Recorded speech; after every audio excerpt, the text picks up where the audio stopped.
A Primeira Guerra Mundial é lembrada por suas trincheiras intermináveis, pela lama espessa que engolia homens inteiros e pelo frio cortante que parecia mais mortal do que as balas inimigas. Mas, por trás das histórias já conhecidas, existe um capítulo tão sombrio, tão brutal e tão desumano que até hoje permanece envolto em silêncio, medo e vergonha, no nascimento da guerra química moderna. A introdução do gás venenoso no campo de batalha não foi apenas uma inovação militar. Foi uma ruptura moral.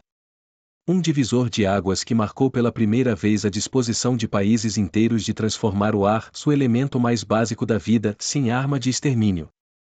Antes da guerra, convenções internacionais haviam proibido explicitamente o uso de agentes químicos contra tropas inimigas.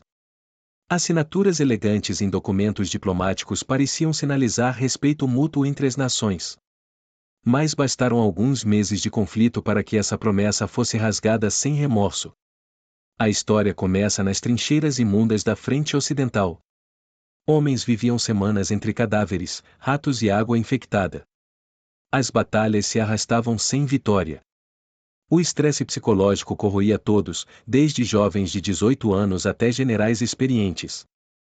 Foi dentro desse cenário de desespero que se abriu espaço para uma pergunta terrível: e se existisse uma forma de obrigar o inimigo a abandonar suas trincheiras? E se o terror psicológico pudesse vencer onde as balas falhavam? A Alemanha foi a primeira a responder essa pergunta. O gás cloro, liberado em grandes nuvens verdes, rastejou silenciosamente pelo campo de batalha em abril de 1915. Os soldados aliados, incapazes de compreender o que estava acontecendo, assistiram seus companheiros sufocarem em poucos instantes. Os pulmões queimavam por dentro, como se estivessem sendo incendiados. Muitos morreram tentando arrancar o próprio equipamento, incapazes de respirar ou pedir ajuda. Outros desabaram no chão, espumando pela boca, os olhos ardendo como se fossem derreter. O impacto psicológico foi devastador. Uma única nuvem arrasou batalhões inteiros sem que um único tiro fosse disparado. Os jornais da época evitaram publicar imagens reais, mas relatos detalhados testemunhavam horror: homens agarrando a garganta, joelhos cedendo, corpos contorcidos. A guerra química havia começado, se nenhum país estava preparado para isso. Quando as notícias se espalharam, o choque inicial deu lugar à corrida para retaliar. Em poucas semanas, os aliados também estavam desenvolvendo seus próprios agentes químicos. O cloro deu lugar ao fosgênio, ainda mais mortal. O gás mostarda chegou depois, silencioso e cruel, capaz de ferir a pele, os olhos e o sistema respiratório com uma precisão assustadora. Ele não precisava matar para ser eficaz, bastava incapacitar permanentemente. A grande verdade é que nenhuma arma da Primeira Guerra foi tão eficaz em espalhar terror quanto os agentes químicos. Eles não eram apenas armas, eram símbolos visíveis de que o mundo havia ultrapassado uma barreira moral irreversível. Soldados temiam o som de qualquer vento forte, sabiam que a próxima rajada poderia carregar morte invisível. As máscaras de gás, que se tornaram parte icônica da guerra, eram ao mesmo tempo proteção e lembrete constante da fragilidade humana. Mesmo assim, eram imperfeitas. Vazavam. Rompiam. Em muitos casos, davam uma falsa sensação de segurança. O horror químico não ficou restrito ao campo de batalha. Médicos militares foram obrigados a enfrentar ferimentos que não existiam nos manuais. Pele que se desintegrava lentamente. Pulmões queimados por dentro. Homens permanentemente cegos. Hospitais inteiros foram adaptados para tratar vítimas de gás, mas a verdade é que a medicina daquela época não tinha recursos para lidar com danos tão profundos. Muitos sobreviventes passaram o resto da vida carregando cicatrizes da guerra, físicas, psicológicas e respiratórias. O mais perturbador é que essa realidade foi, por décadas, suavizada em documentários, livros e aulas escolares. Para o público, a guerra química é lembrada como um capítulo trágico, mais distante. Na prática, foi uma experiência aterrorizante que mudou para sempre a forma como o mundo compreende a guerra, a ciência e a própria humanidade. E enquanto muitos acreditam que esses episódios ficaram confinados a um passado remoto, a verdade é que o legado das armas químicas da Primeira Guerra continua vivo, influenciando tratados internacionais, protocolos de segurança, pesquisas científicas e até decisões militares de hoje. A história do gás venenoso não é apenas um capítulo da guerra. É um espelho que reflete até onde a humanidade é capaz de ir quando a vitória se torna mais importante do que a vida. E o pior, muitos dos detalhes mais chocantes foram escondidos dos livros de história, permanecendo preservados apenas em arquivos militares, fotos desclassificadas e relatos esquecidos. Nos próximos capítulos, vamos abrir esses arquivos, reconstruir batalhas, expor decisões políticas e mostrar os bastidores da criação das armas químicas, desde os laboratórios secretos até os campos onde soldados enfrentaram o inimaginável. A guerra química não foi apenas uma arma de destruição. Foi uma experiência humana profunda, marcada por dor, medo, trauma e consequências que ecoam até hoje. À medida que a guerra avançava, o uso de agentes químicos deixou de ser uma experiência isolada e se transformou em parte fundamental da estratégia militar. Os comandantes, antes hesitantes, passaram a ver o gás como um recurso inevitável ou uma ferramenta que não podia ser ignorada se o objetivo era sobreviver à nova lógica da guerra. E assim, pouco a pouco, as grandes potências mergulharam em uma competição macabra para criar substâncias cada vez mais letais. A Alemanha, pioneira no uso do gás cloro, não tinha intenção de parar por ali. Dentro de laboratórios escondidos em Berlim e em cidades industriais, cientistas trabalharam intensamente para desenvolver compostos mais eficientes. Eles descobriram rapidamente que o fosgênio, até então utilizado em indústrias, poderia ser transformado em um agente extremamente mortal. Diferente do cloro, o fosgênio tinha cheiro mais suave, parecido com feno úmido, e se dispersava lentamente, infiltrando-se nas trincheiras como uma sombra invisível. O impacto era devastador, os pulmões enchiam-se de líquido e os soldados, aparentemente ilesos nos primeiros instantes, morriam horas depois sufocados pela própria respiração. O fosgênio matou mais do que qualquer outro agente químico durante a Primeira Guerra. E, no entanto, ele não era a arma mais temida. Esse título pertence ao gás mostarda. Descoberto em 1917, ele não precisava matar para ser considerado eficaz. Bastava incapacitar. Bastava desfigurar. Bastava transformar a pele dos soldados em feridas abertas que levavam semanas para cicatrizar. A primeira vez que o gás mostarda foi utilizado, os médicos militares ficaram horrorizados. Os soldados chegavam com bolhas enormes, queimaduras profundas, cegueira temporária e trauma respiratório severo. Não havia cura. Não havia antídoto. Apenas dor, intensa e prolongada. O mais perverso do gás mostarda era sua persistência. Ele permanecia ativo no solo, nos equipamentos e até na roupa por dias. Isso significava que uma área contaminada continuava mortal mesmo após o ataque. Soldados que acreditavam estar seguros, caminhando entre escombros silenciosos, desabavam minutos depois, sem compreender que a própria terra os envenenava. Enquanto isso, os aliados não ficavam para trás. A França, a Grã-Bretanha e, mais tarde, os Estados Unidos montaram programas secretos para desenvolver seus próprios arsenais químicos. A produção era tão intensa que fábricas inteiras foram convertidas para sintetizar compostos mortais. Mulheres trabalhavam como operárias misturando substâncias que poderiam matá-las instantaneamente caso ocorresse um acidente. E muitos acidentes, silenciosos, abafados pela censura da época, realmente aconteceram.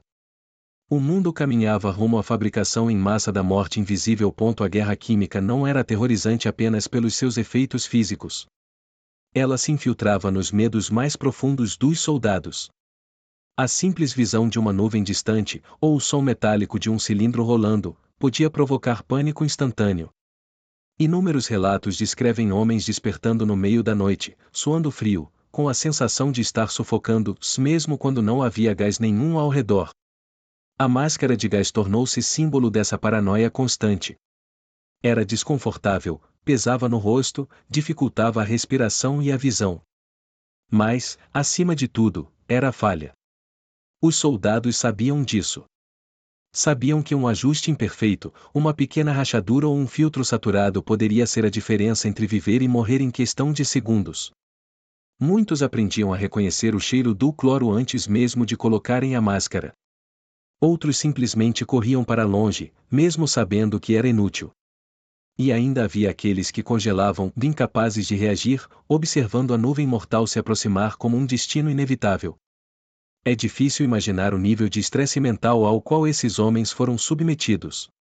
A cada dia, a cada avanço nas armas químicas, aumentava também o número de soldados diagnosticados com colapsos nervosos. A guerra química não matou apenas fisicamente, matou espiritualmente. Destruiu a esperança, corroeu a sanidade e transformou o campo de batalha em um pesadelo interminável onde até o ar era inimigo. Um dos aspectos mais perturbadores da guerra química foi o esforço deliberado de diversos governos para esconder o verdadeiro impacto desses ataques. Muitos jornais eram proibidos de publicar números de mortos, fotos de feridos ou relatos de médicos. O objetivo era claro, de evitar pânico interno e impedir que o inimigo percebesse a eficácia do ataque. Mas existem cartas, relatórios internos e fotografias desclassificadas, muitas reveladas apenas décadas depois, que mostram a realidade nua e crua. Em algumas imagens, soldados estão irreconhecíveis, com feições derretidas, olhos queimados, pele se desprendendo como cera quente. Essas imagens raramente chegam aos livros escolares, mas são lembranças permanentes da brutalidade do conflito. Durante toda a guerra, diplomatas tentaram manter a narrativa de que o uso de armas químicas era uma necessidade militar. Mas mesmo entre os cientistas que desenvolveram essas substâncias, muitos expressavam profundo arrependimento. Diários da época revelam frases angustiadas, como: criamos algo que não deveria existir. Transformamos ciência em sofrimento. No entanto, os exércitos continuaram usando os agentes químicos porque funcionavam. Eram armas eficazes para quebrar linhas inimigas, forçar recuos e devastar moral.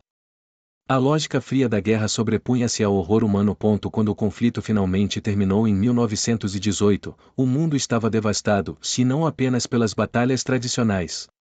Regiões inteiras da Europa permaneciam contaminadas.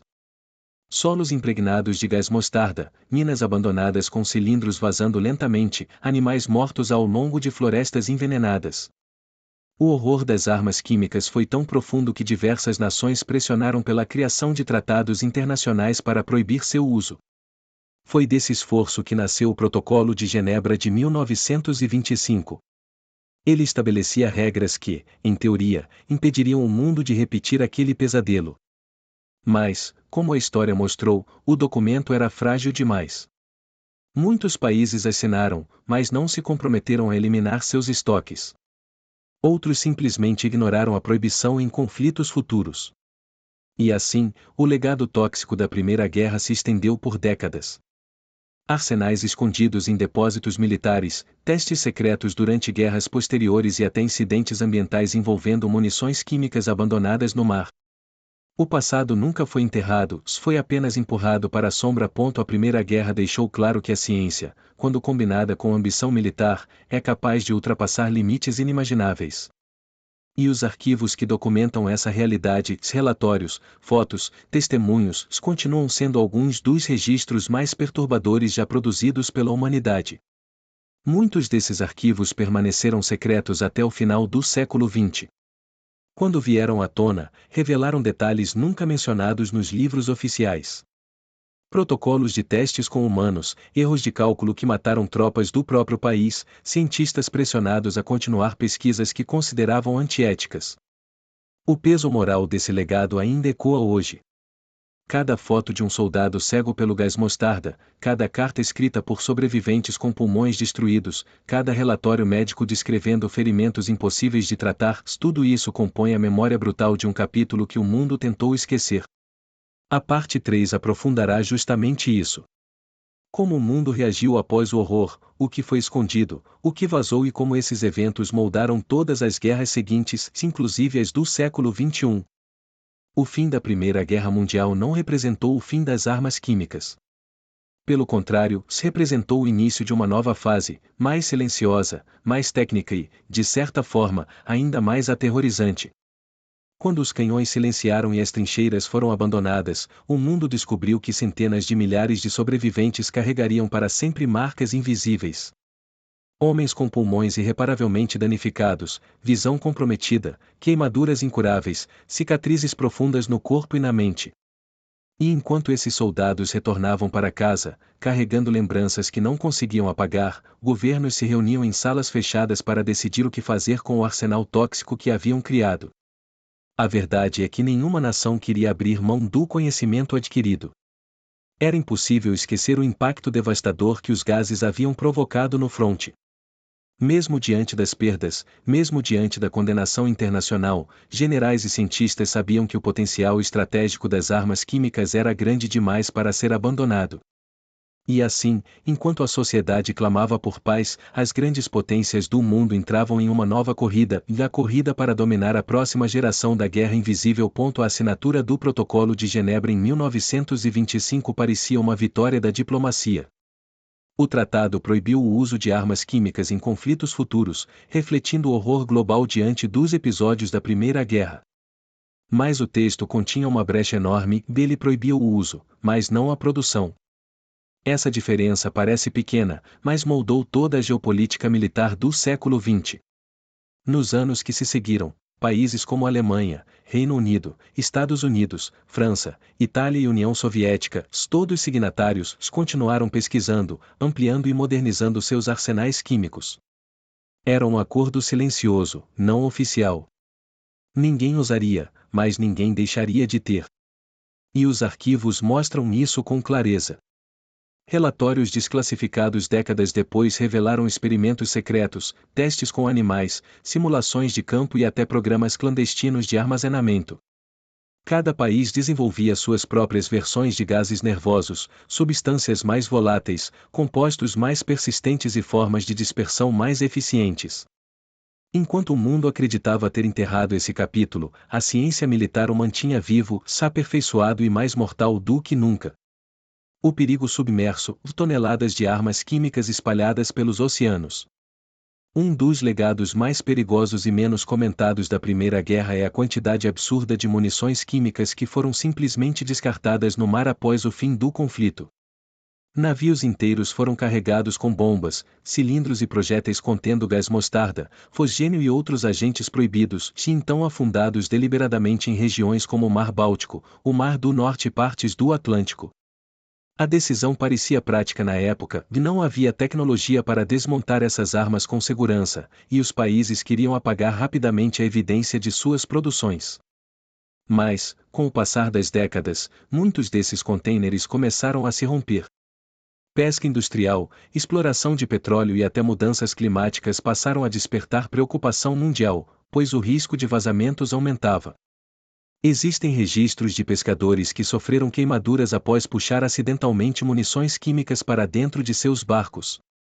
Alguns casos, até hoje, são suprimidos ou suavizados para evitar pânico internacional. O veneno está lá, silencioso, esquecido, mas não inofensivo. A maior parte da história da guerra química nunca chegou ao conhecimento do público. Governos censuraram relatórios, manipularam estatísticas e esconderam imagens porque sabiam que a opinião pública poderia reagir com fúria. Só anos depois, com a abertura de arquivos militares, o mundo descobriu detalhes chocantes. 1. Testes com tropas do próprio país. Para entender os efeitos reais dos gases, diversos exércitos expuseram seus soldados, muitas vezes sem permissão, a agentes químicos em concentrações controladas. Os voluntários ou eram informados de que participavam de exercícios de rotina. 2. Pesquisas com prisioneiros. Relatórios indicam que alguns países utilizaram presos comuns, considerados ou descartáveis, para avaliar efeitos prolongados, especialmente no pós-guerra.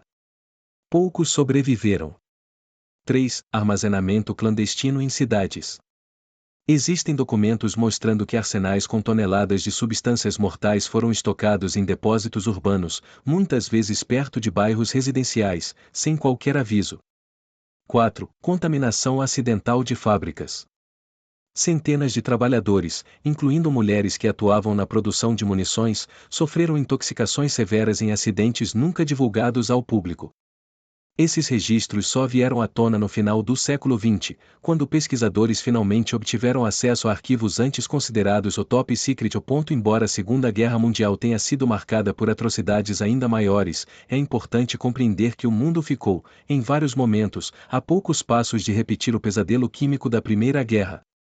Todos os grandes países envolvidos possuíam, já no início do conflito, arsenais químicos muito mais avançados. A Alemanha nazista, por exemplo, desenvolveu o Tabum, o Sarin e o Soman, 3 dos gases nervosos mais letais já criados. Essas substâncias poderiam ter causado um número de mortes incalculável se utilizadas no campo de batalha. O motivo de Hitler não tê-las usado ainda é debatido. Alguns historiadores acreditam que ele temia represálias, outros dizem que acreditava que os aliados também tinham armas equivalentes que, na verdade, não tinham. Embora esses agentes não tenham sido empregados em batalhas formais, foram utilizados de maneira hedionda em campos de extermínio, algo que se tornou um dos capítulos mais sombrios da história humana. A paz química no fronte, portanto, não foi fruto de ética, mas de medo mútuo. O desenvolvimento de armas químicas não terminou com a Primeira ou a Segunda Guerra Mundial. Pelo contrário, o avanço científico deu origem a compostos ainda mais destrutivos. Nos anos seguintes, conflitos regionais testemunharam o retorno dessas substâncias, mesmo sob forte condenação global. Durante a Guerra Irã-Iraque, de 1980 a 1988, por exemplo, o uso de armas químicas se tornou recorrente e brutal. Cidades inteiras foram atacadas, populações civis foram expostas, e milhares morreram ou ficaram permanentemente incapacitados. Mais recentemente, incidentes envolvendo o uso de agentes químicos na Síria reacenderam o debate mundial sobre o controle dessas armas. Fotografias de vítimas, muitas delas crianças, rodaram o mundo e revelaram que, apesar de todos os tratados, o terror químico nunca desapareceu de verdade. E o mais perturbador, diversos países continuam produzindo substâncias químicas ou de dupla finalidade, que podem ser utilizadas tanto para fins industriais quanto militares. A linha que separa o permitido do proibido é fina, muito fina, se facilmente manipulável. Porque foi nela que o mundo descobriu como a ciência poderia ser desviada para criar instrumentos de sofrimento extremo.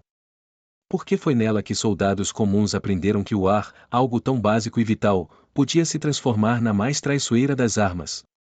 Porque foi nela que governos descobriram a eficácia, se o custo, de usar o invisível como instrumento de poder. E, acima de tudo, porque foi ela que deu início a um ciclo de tecnologia militar que moldou todo o século XX e continua moldando o século XXI. O estudo da guerra química não é apenas um mergulho no passado, é um aviso. Um aviso sobre até onde a humanidade está disposta a ir quando acredita estar lutando por sua sobrevivência. Um aviso sobre como decisões tomadas em um laboratório podem ecoar por gerações. Um aviso sobre o preço que se paga quando a ciência perde a ética. À medida que relembramos esse período sombrio, fica claro que a história das armas químicas da Primeira Guerra não é apenas sobre sofrimento, é sobre responsabilidade. Sobre lembrar para não repetir. Sobre reconhecer que a tecnologia, quando usada sem limites morais, se torna um monstro difícil de controlar. Os arquivos, as fotografias, os relatos e os sobreviventes nos deixam uma mensagem clara. A humanidade só avança quando escolhe aprender com seus próprios erros.